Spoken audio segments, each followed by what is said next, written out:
নিজে হাতে নিজেকে বানিয়ে দিয়ে মহাপ্রভু ঘরে ফিরে চলে গেছে।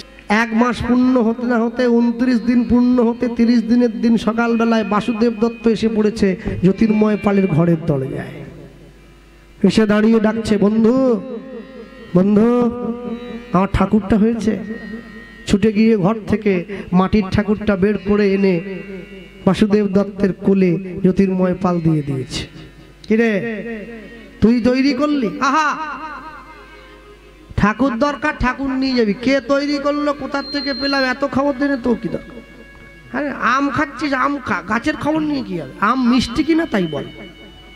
হ্যাঁ, যার বিয়ে সে সব করিয়ে নিয়েছে পাড়ার লোকদের দিয়ে। যে মেয়েটার বিয়ে হয় ও কি কাজ করে নাকি? এক জায়গায় বসে থাকে আর পাড়ার লোকে ছুটে বেড়ায়। লাইট আসেনি, প্যান্ডেল আসেনি, মাইক আসেনি। হ্যাঁ, যার বিয়ে সে সব করিয়ে নিচ্ছে পাড়ার লোকদের দিয়ে। না, তবে অবশ্য যার বিয়ে সে কি করে কাজ করবে? সে তো হাতে মেহেন্দি পরে বসে আছে, সম্ভব না কাজ করা, না মেহেন্দি উঠে যাবে। তো যাক, ও তো গৌড়কে কোলে নিয়ে নিয়েছে। গৌড়কে কোলে নিয়ে মনে মনে চিন্তা করছে, আমাকে আনতে বলেছিল জ্যান্ত, আমি এনেছি মাটির। ভক্তমণ্ডলী, ভক্তিমতী মায়েরা, এই যে গৌড়কে আনতে বলেছিল জ্যান্ত, এনেছি মাটির। এই গৌড়কে কোলে নিয়ে ঘরে যাব, আর ঘরে গিয়ে নিজের স্ত্রীকে দেব। ও যদি জানতে পেরে যায় জ্যান্ত ঠাকুর আনার বদলে মাটির ঠাকুর আনলাম, ও আমাকে ঘরে ঢুকতে দেবে না। হ্যাঁ, বিদ্যাসাগর আমাদের পশ্চিম মেদিনীপুরের লোক, জানেন? বিদ্যাসাগরের অনেকগুলো ভালো স্বভাবের মধ্যে একটা ভালো স্বভাব ছিল, বিদ্যাসাগর খুব ভালো দান ধ্যান করতেন তার সামর্থ্য অনুযায়ী। আর বাংলার আরেক কবি ছিল যার নাম মাইকেল মধুসূদন দত্ত। মাইকেল নামটা পরে হয়েছে খ্রিস্টান হওয়ার পরে, প্রকৃত নামটা ছিল মধুসূদন দত্ত। তো এই মধুসূদন দত্ত এত নেশা করতেন, মানে এত মদ্যপান করতেন, এর জন্য অনেকবার তিনি দেউলিয়া হয়ে গেছেন। কোথাও গিয়েছেন, টাকা শেষ, ফিরে আসতে পারেননি। বিদ্যাসাগর টাকা দিয়ে ওনাকে ফিরিয়ে, চিঠি লিখে দিয়েছেন বিদ্যাসাগরকে, বিদ্যাসাগর টাকা দিয়ে ফিরিয়ে এনেছেন। তো এই খবরটা একজন মাতালের কাছে গিয়ে পৌঁছেছে, মানে সে মধুসূদন নয়, শুধু মাতাল। সে গিয়ে বিদ্যাসাগরকে বলছে, দেখে ঠাকুর আমাকে 10টা টাকা। বলে বিদ্যাসাগর সঙ্গে সঙ্গে বলছে, আমি কোনো মাতালকে সাহায্য করি না। তুমি যদি মধুসূদন দত্তকে সাহায্য করতে পারো, আমাকে পারো না? সেও তো মাতাল, আমিও মাতাল। বিদ্যাসাগর বলছে, ভাই তোমাকে আমি 10 টাকা না, তোমাকে 100 টাকা দেবো। তাহলে বলছে, একটা মেঘনাথবধ কাব্য লিখে দেখাও দেখি, তারপর দিচ্ছি। মধুসূদন দত্ত মাতাল, মেঘনাথবধ কাব্য লিখেছে, তুমিও লেখো না, তোমাকেও দেবো। হ্যাঁ, রামকৃষ্ণ পরমহংসদেব বলেছিলেন যে বিলে নরেন, অনেক শিষ্যকে বলেছেন, নরেন মাছ মাংস খায় বটে, কিন্তু নরেনের মনের কাছে তোরা এগোতে পারবি নি। তাই জন্য নরেন আমার ভালোবাসার মানুষ। হ্যাঁ, ভক্তমণ্ডলী, ভক্তিমতী মায়েরা সবসময় জগতের মাটিতে যারা বড় হয়েছে, যারা বিখ্যাত দেখবেন, তাদের প্রত্যেকের মধ্যে ঐশ্বরিক গুণ ছিল। কেননা ঐশ্বরিক গুণ না থাকলে কেউ জগতে বড় হতে পারবে না।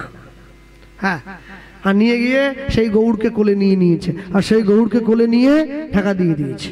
ঢাকা দিয়ে সোজা বাড়ির দিকে চলে যাচ্ছে। চল চল চল চল রে, চল চল চল চল রে, গৌর গৌর বল রে, গৌর গৌর বল রে, জয় গৌর প্রাণ গৌর গৌর গৌর বল রে, জয় গৌর প্রাণ গৌর গৌর গৌর বল রে, হরি হরি বল রে, গৌর গৌর বল রে, জয় গৌর প্রাণ গৌর গৌর গৌর বল রে, বাহু তুলে বলো, গৌর গৌর গৌর বল রে, চল চল চল চল রে, চল চল চল চল রে, নবদ্বীপ ধাম চল রে, নবদ্বীপ ধাম চল রে, শিবাসঙ্গম চল রে, শিবগঙ্গ চল রে, গোড়ামাতলা চল রে, গোড়ামাতলা চল রে, জয় গৌর প্রাণ গৌর গৌর গৌর বল রে, জয় গৌর প্রাণ গৌর গৌর গৌর বল রে, হরি হরি বল, হরি হরি বল। নবদ্বীপ ধাম চল রে, চল চল চল চল রে, গৌর গৌর বল রে, জয় গৌর প্রাণ গৌর গৌর গৌর বল রে, জয় গৌর প্রাণ গৌর গৌর গৌর বল রে, জয় গৌর প্রাণ গৌর গৌর গৌর বল রে, জয় গৌর প্রাণ গৌর গৌর গৌর বল রে, জয় গৌর প্রাণ গৌর গৌর গৌর বল রে, জয় গৌর প্রাণ গৌর গৌর গৌর বল রে, জয় গৌর প্রাণ গৌর গৌর গৌর বল রে, জয় গৌর প্রাণ গৌর গৌর গৌর বল রে, জয় গৌর প্রাণ গৌর গৌর গৌর বল রে, জয় গৌর প্রাণ গৌর গৌর গৌর বল রে নিতাই গৌর ব্রহ্মানন্দ হরি বল নিতাই গৌর হরি হরি গৌরকে নিয়ে এসে আঁচল ঢাকা দিয়ে দাঁড়িয়ে পড়েছে, উত্তরীয় ঢাকা দিয়ে নিজের ঘরের ধরে যায়। পদ্মাবতী ছুটে এসছে, কই দেখি দেখি দেখি আমাকে দেখা দিয়ে গৌরটা কেমন দেখে একবার দেখে নেই। আর যেই এই এই এই দেখার জন্য যেই সঙ্গে সঙ্গে বলে উঠলো বাসুদেব দত্ত, পরে দেখবে অনেক কষ্টে ঘুম পাড়িয়েছি, ঠাকুর ঘরের দরজাটা খুলে দাও, ঠাকুর ঘরে শুইয়ে দেব। ঠাকুর ঘরে শুইয়ে দিয়ে সিংহাসনের দরজাটা বাইরে থেকে শিকল তুলে দিয়ে নিজের স্ত্রীকে বলছে, শোনো, যতক্ষণ না পর্যন্ত গৌর নিজের থেকে উঠে তোমার কাছে খাবার চায়, বুঝি খবরদার দরজা খুলবে। ও মনে মনে ভাবছে জীবনে উঠবেও না, ডাকবেও না, বসে থাক না, হয়তো মাটির ঠাকুর ওঠেও না, ডাকেও না, জীবনে উঠবে না, কোনোদিন ডাকবে না, আর নড়বেও না, চড়বেও না। এই বলে দিয়ে বাসুদেব দত্ত গঙ্গা স্নানে চলে গেছে। আর ওইদিকে পদ্মাবতী কী করছে, ঘরের বাইরে দিয়ে ঘোরাঘুরি করছে, মনে মনে ভাবছে ছেলেটা যে কেমন হলো একবার দেখবো বলে। হ্যাঁ, লম্বা না বেটে, কালো না ফর্সা, মোটা না রোগা, দেখবো কি করি। আর এই চিন্তা করে যা হবে হবে, দরজাটা খুলে দিয়েছে। আর যেই দরজাটা খুলে দিয়েছে কি দেখলো, দেখে গৌর খেলা করে সিংহাসন পরে, সিংহাসন পরে মা মা বলি ডাকে উচ্চ ঈশ্বরে। হ্যাঁ, এবার ছুটে গিয়ে মা পদ্মাবতী গৌরকে কোলে নিয়ে নিয়েছে। মায়ের বিশ্বাসে ছেলে জ্যান্ত হয়ে গেছে, কোলে নিয়েছে। ক্ষীর সরণনি খাওয়ায় জননী, ক্ষীর সরণনি খাওয়াই জননী, ক্ষীর সরণনি খাওয়ায় জননী, ক্ষীর সরণনি খাওয়াই জননী। সোনার গৌ, সোনার গৌ কল করে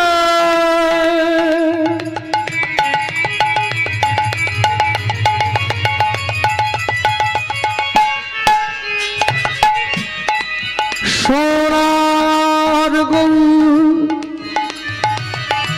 কল করে। ক্ষীর সরণনি খাওয়াই জননী, ক্ষীর সরণনি খাওয়াই জননী।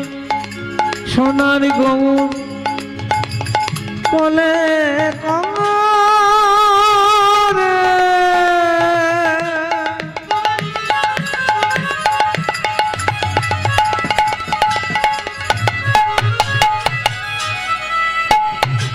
সোনার গৌর গৌর গৌর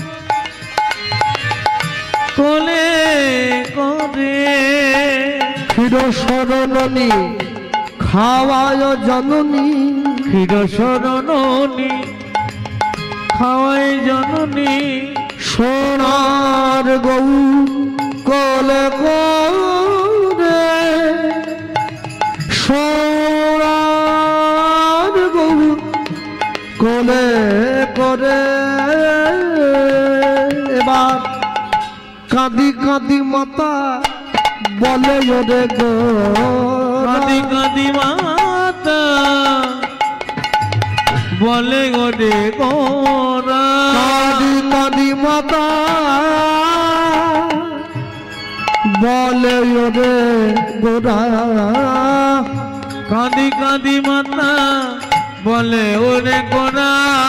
করে সর্বহারা আসিলি মায়ের কোলে, কাঁদি কাঁদি মাতা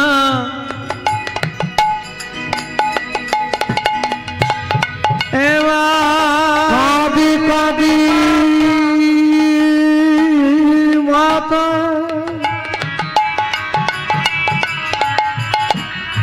বলে রে গোরা,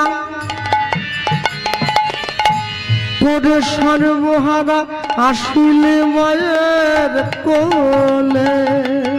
এবার কাঁদি কাঁদি মাতা বলে ওরে গোরা, ওরে সর্বহারা এলি মায়ের কোলে। মায়ের কোলে উঠে গৌর বলে উঠছে, মা বাবা কিন্তু আমার জ্যান্ত আনে নিয়ে এনেছে মাটির, তোমার বিশ্বাসে আমি জ্যান্ত হয়ে তোমার সামনে দাঁড়িয়ে। যে আমাকে যেমন ভাবে ডাকে আমি তার সম্মুখে তেমন ভাবে গিয়ে দাঁড়াই। বাসুদেব দত্ত গঙ্গা স্নান ছেড়ে ফিরে এসেছে, আর ফিরে এসে দেখছে পদ্মাবতী গৌরকে কোলে নিয়ে বসে আছে। কে গো পদ্মা? গৌর পছন্দ হয়েছে তো? পদ্মাবতী বলছে, যত ভালো চেয়েছিলাম তার থেকে অনেক ভালো পেয়ে গেছি। সেই গৌরকে কোলে নিয়ে দোলা দিচ্ছে। স্বামী দেখছে গৌর মাটির, মা দেখছে গৌর জ্যান্ত। দেবতা মন্দির মাঝে ভকত প্রবীণ জপিতেছে জপমালা বসি নিশি দিন। হেন কালে সন্ধ্যা বেলা ধুলি মাখা দেহে বস্ত্রহীন জীর্ণ দিন পশিছে সে গৃহে। কহিছে কাতর কণ্ঠে গৃহ মোর নাই, এক পাশে দয়া করে দিও মোরে ঠাঁই। সসংকোচে ভক্ত বর কহিছেন তারে, আরে আরে অপবিত্র দূর হয়ে যারে। সে কহিল চলিলাম চক্ষের নিমেষে, ভিখারি ধরিল মূর্তি দেবতার বেশে। ভক্ত কহে প্রভু মোরে কিছল ছলিলে, দেবতা কহিল মোরে দূর করে দিলে। জগতে দরিদ্র রূপে ফিরি দয়া তারে, গৃহহীনে গৃহ দিলে আমি থাকি ঘরে। হরি বল হরি বল। দেবতার বিদায়, বিশ্বকবি রবীন্দ্রনাথ ঠাকুর। ভক্তমণ্ডলী, ভক্তিমতী মায়েরা, বাসুদেব দত্ত গঙ্গা স্নান সেরে এসে পদ্মাবতীর কোলের সাথে দাঁড়িয়ে বলছে, পদ্মা, যে গৌরকে তোমার কোলে তুলে দিয়েছি সেই গৌর যদি তোমার পছন্দ হয় তাহলে তুমি আমায় কথা দাও, গৌরকে তুমি কেমন ভাবে দেখছো? পদ্মাবতী বলছে, কেন? গৌর আমার কোলে শুয়ে খেলা করছে, আমার কোলে দোলা খাচ্ছে, আমি তো এই মাত্রকে ক্ষীর সর ননি মাখন খাইয়ে দিলাম। হ্যাঁ, বাসুদেব দত্ত মনে মনে ভাবছে আমার স্ত্রী মনে হয় পাগল হয়ে গেছে, তাই গৌরকে মাটির ঠাকুরটাকে জ্যান্ত দেখছে। শোনো, মনে রাখবে, যে গৌরকে তুমি এত যত্ন করে কাছ থেকে দেখলে সেই গৌরকে বলো সেই গৌর যেন তোমার এই রূপ আমাকেও একবার দেখায়। যখনই পদ্মাবতী গিয়ে নিজের গৌরকে কথাটা বলছে, খোকা তোর বাবাও চাইছে এই রূপ, তুইও একবার তোর বাবাকে দেখা। বলা মাত্র গৌর বলছে, মা তুমি তোমার হাতটা বাবার অঙ্গে একবার রাখো। কেন? তোমার যে বিশ্বাস হয়েছে বাবার এখনো সেই বিশ্বাস আমার প্রতি হয়নি। মানুষ যখন ভগবানকে প্রণাম করে তখন সে মনে মনে ভাবে ভগবান আমার প্রণামটা দেখতে পাচ্ছে। কি দেখতে পাচ্ছে বলেই তো প্রণাম করছি, না হলে করবো কেন? আমি যখন মন্দিরে গিয়ে ভগবানকে প্রণাম করি আমি তখন মনে মনে ভাবি ভগবান আমার প্রণামটা দেখতে পাচ্ছে। আর সেই আমি যখন মন্দির থেকে বেরিয়ে গিয়ে লোকের জুতোটা চুরি করে নিয়ে পালাই, আমি এটা ভুলে যাই ভগবান আমার জুতো চুরি করাটাও দেখতে পাচ্ছে। আমাকে দুটোরই ফল নিতে হবে, প্রণামের আবার চুরিরও। কিন্তু সুখের ফলটা খেতে খুব ভালো, তো টপ করে শেষ হয়ে যায়, আর দুঃখের ফলটা খেতে বড় খারাপ, ওটা সব সময় নিয়ে শেষ হয়। ভক্তমণ্ডলী, ভক্তিমতী মায়েরা, যেই পদ্মাবতী নিজের বিশ্বাসের হাতটা বাসুদেব দত্তের অঙ্গে স্পর্শ করেছে, স্পর্শ করা মাত্র বাসুদেব দত্ত তাকিয়ে দেখছে গৌর জ্যান্ত মায়ের কোলে শুয়ে খেলা করছে হাত পা নেড়ে। ভক্তমণ্ডলী, ভক্তিমতী মায়েরা, গৌর গিয়ে পিতামাতা দুজনকে বলছে, শোনো তোমরা দুইজন আজ থেকে বাংলার মাটিতে আমার এই বিগ্রহ প্রচার করবে কোলে নিয়ে। যে আমাকে যেমন ভাবে ডাকবে আমি তার কাছে তেমন ভাবে গিয়ে দাঁড়াবো। কেউ যদি ডাকে আমি মাটির, সে দেখবে আমি মাটির। কেউ যদি দেখে আমি জ্যান্ত, তার কাছে আমি জ্যান্ত। আর শোনো, আমার নাম প্রচার করবে না, কৃষ্ণের নামের সঙ্গে মিশিয়ে আমার নাম প্রচার করবে। দুইজন একই সঙ্গে করে গৌরকে বাংলার মাটিতে কোলে করে প্রচার করে বেড়াচ্ছে। কি? কৃষ্ণ নামের মালা গেথে গলায় পরে না, রাধা নাম সাধাবাসীর সুর ভরে না। উলুধ্বনি। কৃষ্ণ নামের মালা গেথে, মালা গেথে, কৃষ্ণ নামের মালা গেথে, কৃষ্ণ নামের মালা গেথে গলায় পরে না, রাধা নাম সাধাবাসীর সুর ভরে না। রাধা নামে হরি হরি সুর ভরে মরে না রাধা নামে সাদা মাসি সুর মরে না বদন ভরে সবাই বলো হরি নাম শান্তি পাইবে তুমি পাবে মোক্ষ ধাম বদন ভরে সবাই বলো হরি নাম শান্তি পাইবে তুমি পাবে মোক্ষ ধাম আনন্দ পাইবে জীবনে তোমার আনন্দ পাইবে জীবনে তোমার আনন্দ পাইবে জীবন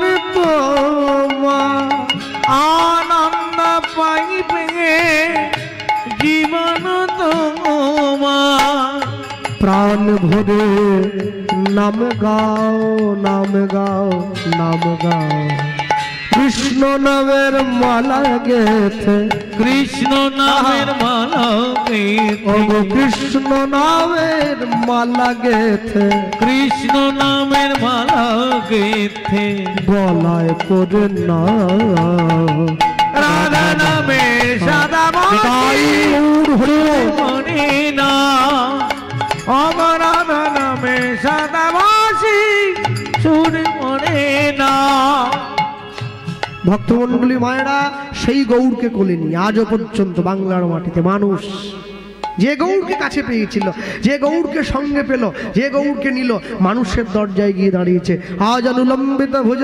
কনকাবদাত সংকীর্তনৈক্যপীতরৌ কমলাবদাক্ষ বিশ্বম্বরৌ দ্বিজবরৌ যুগধর্ম পালো বন্দে জগৎ প্রিয় করৌ করুণাবতার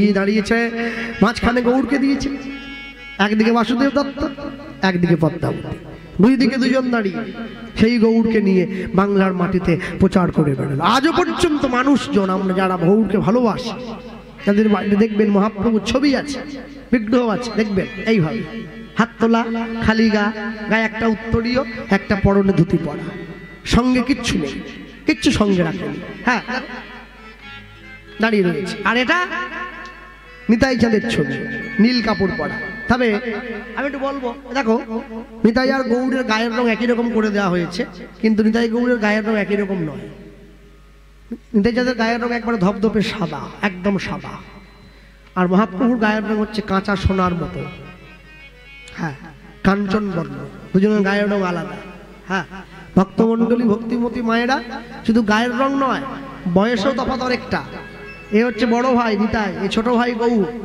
নিতাই হচ্ছে 12 বছরের বয়সে বড় গৌড়ের থেকে শুধু 12 বছরের বয়সে বড় নয় গৌড়ের থেকে লম্বাও একটু বটে হ্যাঁ মহাপ্রভু তার হাত দুটো আঁঠুর নিচে থাকতো আজানুলম্বিত হয়ে কিন্তু নিতাই চাঁদের ছিল না মহাপ্রভু ছিলেন তার হাতে 4 হাত কিন্তু নিতাই চাঁদ ছিলেন 3.5 হাত কিন্তু নিতাই চাঁদ অনেক লম্বা ছিলেন মহাপ্রভুর থেকে কম করে 7 ফুটের উপরে লম্বা নিতাই চাঁদ অনেক লম্বা দীর্ঘদেহী হ্যাঁ তাই জন্য আমি সবসময় বলবো যারা বাড়িতে নিতাই গৌরকে সেবা করবেন বা বিগ্রহ তৈরি করে অনেকে ঠাক মিস্ত্রিকে কি কারিগরকে দিয়ে সঠিক তথ্য দিয়ে বিগ্রহটা বানানো করাবেন সঠিকভাবে এতে কি হবে ঈশ্বরের প্রতি ভালোবাসাটা আরো দৃঢ় হয় আরো দৃঢ় শক্ত হবে মজবুত হবে আর এরা বসে এত রাত্রি পর্যন্ত শুনলেন ভগবানের কথা বাড়িতে গিয়ে শুধু লেপ মুড়ি দিয়ে শুয়ে পড়লে হবে না প্রত্যেকে বাড়িতে গিয়ে মনের সঙ্গে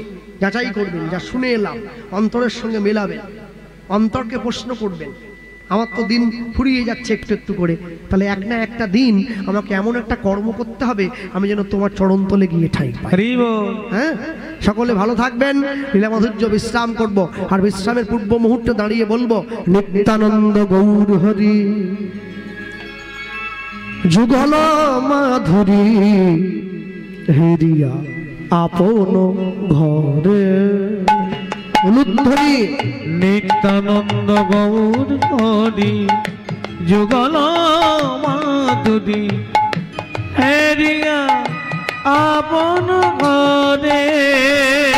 নিত্যানন্দ গৌর হরি যুগল মাধুরী হেরিয়া আপন ঘরে। নিত্যানন্দ গৌর হরি যুগল মাধুরী হেরিয়া আপন ঘরে।